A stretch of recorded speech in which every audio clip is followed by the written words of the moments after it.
కృష్ణా జిల్లా తాడిగడప మున్సిపాలిటీ పరిధిలో పోరంబోకు స్థలంలో జరుగుతున్న అక్రమ కట్టడాలపై వైసీపీ సమన్వయకర్త దేవభక్తిని చక్రవర్తి నిరసన తెలియజేశారు.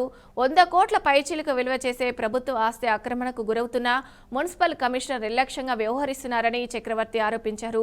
ఈ అక్రమ నిర్మాణాలపై మొత్తం 12 ప్రభుత్వ శాఖలకు ఫిర్యాదు చేసినా ఎటువంటి చర్యలు తీసుకోకపోవడంపై ఆయన ఆగ్రహం వ్యక్తం చేశారు. అక్రమాలకు పాల్పడే వారిపై వెంటనే కేసులు నమోదు చేసి కఠినంగా శిక్షించాలని డిమాండ్ చేస్తూ అధికారులు చర్యలు తీసుకోకపోతే వైసీపీ తరపున పోరాటాన్ని మరింత ఉధృతం చేస్తామని ఆయన హెచ్చరించారు.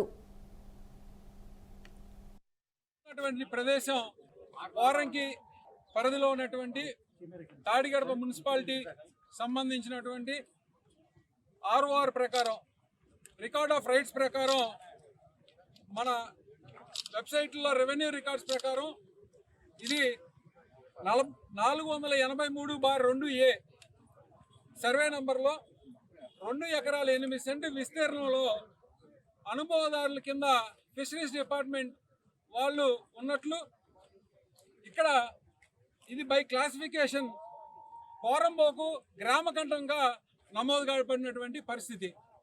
నేనేమి నా సొంతవిత్వాలో నా సొంత సబ్జెక్టు నేను చెప్పట్లేదు, ఎవరైనా డౌన్లోడ్ చేసుకుంటే వచ్చేటువంటిది.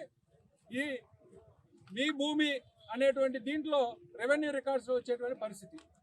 మరి ఇక్కడ మా దృష్టికి అక్రమ కట్టడాలు జరుగుతున్నాయని చెప్పి తెలియరాగానే మేము సదరు సమాచారాన్ని మున్సిపల్ కమిషనర్ గారి దృష్టికి తీసుకెళ్ళడం జరిగింది.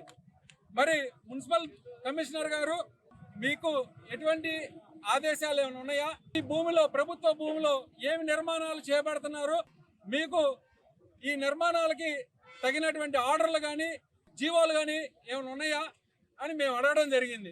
మనం నుంచున్నటువంటి ప్రదేశం వారంకి పరిధిలో ఉన్నటువంటి తాడిగడప మున్సిపల్